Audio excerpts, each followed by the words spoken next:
আসসালামু আলাইকুম। রাষ্ট্রপতি নিয়ে কবিতা। মোবাইলের 1 মিনিট যদি 10 টাকা কাটে, তখন যদি আপনি কারো সাথে কথা বলেন, তখন ঘড়ির সময় অনেক মূল্যবান। কিন্তু বাস্তব জীবনটা আরও মূল্যবান, যদি আমরা সহজভাবে বুঝতে পারি। রাষ্ট্রপতি নিয়ে যদি আমি কবিতা লিখতে হয়, আমি বলবো, ছাগলের কাছে হয়েছে বাঘের পরাজয়। আমার অত্যন্ত দুঃখ হয়। এইগুলো কি নির্বাচন, নাকি নাটক, সিনেমার অভিনয়? এইগুলো কেমন সংবিধান? আমরা তো নয় জিদান, মানতে চাই না মানুষের লেখা সংবিধান।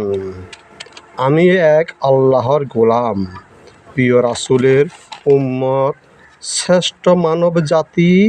আমি মানি আল্লাহর সংবিধান, মানুষের লেখা সংবিধানকে মারব লাথি।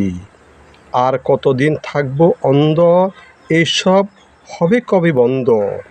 এই দুনিয়ায় আলো চাই না, চাই অন্ধকার কবরের বাতি।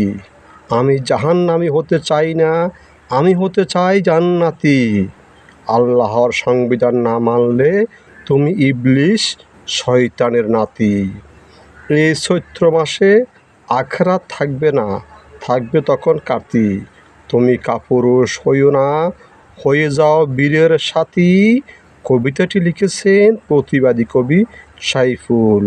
ওগো পরওয়ারদিগার, তুমি আমার সম্পূর্ণ কথাগুলো করো কবুল।